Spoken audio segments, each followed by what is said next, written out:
اس وقت ہم موجود ہیں طائف میں، اور طائف میں ہم موجود ہیں مسجد عبداللہ ابن عباس کے باہر. اور یہ دیکھیے میں کہوں گا ادھر دکھائیں ذرا، یہ مسجد عبداللہ ابن عباس ہے، اور اس کے برابر میں یہ حضرت عبداللہ ابن عباس کا مزار ہے ان کا قبر ہے. اس کی تاریخ یہ ہے کہ حضرت عبداللہ ابن عباس کے بارے میں تھوڑا سا میں آپ لوگوں کو بتانا چاہتا ہوں. حضرت عبداللہ ابن عباس یہ اللہ کے نبی کے جو سگے چچا تھے حضرت عباس، ان کے بیٹے ہیں عبداللہ، اور انہوں نے بچپن میں ہی اسلام قبول کر لیا تھا. اللہ کے نبی کے بڑے چہیتے ہیں، اللہ کے نبی کی صحبت میں رہے، اور اللہ کے نبی کے ایک رشتے دار بھانجے بھی، کیونکہ حضرت میمونہ رضی اللہ تعالی عنہا جو اللہ کے نبی کی زوجہ محترمہ ہے، یہ ان کے یہ سگے بھائی یعنی خالہ تھے. بچپن سے اللہ کے نبی کی خدمت میں آ گئے اور بڑے ہی صحیح اور فقیہ تھے. اللہ کے نبی کی خدمت کری، اللہ کے نبی سے علم حاصل کیا، اور اللہ کے نبی صلی اللہ علیہ وسلم کی وصال کے بعد انہوں نے بڑے بڑے اکابر صحابہ سے علم حاصل کیا. اور اتنا بڑا ان کا مقام تھا کہ بڑے بڑے صحابہ جب کسی مسئلے میں اٹک جاتے تھے تو حضرت عبداللہ ابن عباس کے پاس آتے تھے اپنا مسئلہ حل کرنے کے لیے. اللہ کے نبی صلی اللہ علیہ وسلم کی اتنی خدمت کی انہوں نے. ایک موقع پر گھر میں سوئے ہوئے تھے کیونکہ اللہ کے نبی کی زوجہ محترمہ خالہ تھی، تو رات میں اللہ کے نبی نماز کے لیے اٹھے، تو انہوں نے پانی وضو کا لا کر دیا اللہ کے نبی. اللہ کے نبی نے پوچھا حضرت میمونہ سے پانی وضو کا کون لے کر آیا تھا؟ وہ کہنے یہ عبداللہ لے کر آیا تھا. تو اللہ کے نبی نے دعا دی کہ اے اللہ تعالیٰ اس کو دین کا علم سکھا اور اس کو قرآن کا علم سکھا. اس طریقے کی اللہ کے نبی نے دعا دی.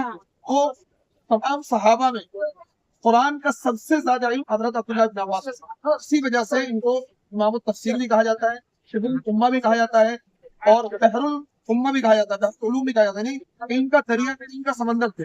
حضرت عبداللہ ابن عباس نے اللہ کے نبی سے علم حاصل کیا، اللہ کے نبی سے دعائیں آپ کی خدمت کی. اس کے بعد میں جب اللہ کے نبی کا وصال ہو گیا، آپ دیکھیے علم کس طریقے سے حاصل ہوتا ہے اور کتنی محنتوں سے حاصل ہوتا ہے. حضرت عبداللہ ابن عباس نے کیا کیا، جو بڑے بڑے صحابہ تھے جاتے دوپہر کے وقت ان کے گھر پہ باہر اتنی چلچلاتی دھوپ میں ان کی چوکھٹ سے سرہانے چادر لگاتے اوڑھ کے سو جاتے. اب جب وہ باہر نکلتے دیکھیں بچہ کون ہے، کون سو رہا ہے، تو دیکھتے اللہ کے نبی کے سگے چچیرے بھائی. یہ کہتے ہیں ارے آپ نے تکلیف کیوں گوا رکھی، آپ تو نبی کے چچا کے بیٹے ہیں اور چچیرے بھائی ہیں، آپ ہمیں حکم کرتے ہیں ہم آپ کے گھر آ جاتے ہیں. انہوں نے کہا نہیں، بھول یہ ہے کہ کنواں کے پاس پیاسا جاتا ہے، پیاسا تو اس لیے کیونکہ مجھے علم حاصل کرنا ہے آپ سے، تو اس لیے میں چاہ رہا ہوں کہ میں آپ کے پاس آیا ہوں کہ آپ مجھے علم سکھا دیں. مرتبہ ان کا بڑا تھا، اگر وہ کسی بھی صحابی کو کہتے کہ آپ مجھے علم سکھا دیں وہ صحابی گھر پہ آ کے سکھا دیتے، لیکن انہیں پتا تھا کہ ہمیشہ پیاسا تو ان کے پاس جاتا ہے. تو اس طریقے سے مشقتوں کے ساتھ حفاظتوں کے ساتھ علم حاصل کیا. لیکن اخیر عمر میں بڑے گورے چونکے تھے، بہت خوبصورت تھے. اخیر عمر میں جب کچھ اختلاف ہوا، عبداللہ بن زبیر اور عبد الملک بن مروان نے ان سے کہا میری بیعت، پھر انہوں نے بیعت لینے سے انکار کر دیا، مکہ چھوڑ کے طائف آ گئے. اور اخیر کی جو پوری زندگی طائف میں گزاری، اخیر عمر میں نابینا ہو گئے تھے، آنکھوں سے رہائی چلی گئی تھی، اور یہی پر انہوں نے قیام فرمایا.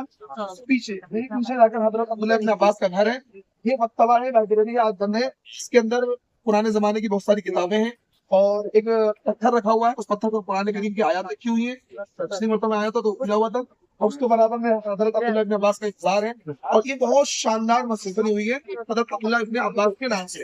تو یہ ہمارے لیے شرف کی بات ہے، سعادت کی بات ہے. اللہ تبارک و تعالی نے ہمیں یہ موقع عنایت فرمایا کہ ہم طائف کے سفر پر آئے، اور ہم نے مسجد عبداللہ ابن عباس کی اور حضرت عبداللہ ابن عباس کی حاضر ہوئے، اور ہم نے فاتحہ وغیرہ پڑھ کر حضرت عبداللہ ابن عباس کو مبارک کو. اللہ تعالیٰ ہمارے سبق قبول فرمائے. اب ہم یہاں سے مسجد عکاظ چلیں گے. وہ جگہ ہے جہاں پر اللہ کے نبی صلی اللہ علیہ وسلم بیٹھ کر انگور کھائے تھے جب کفار نے اللہ کے نبی کو ستایا.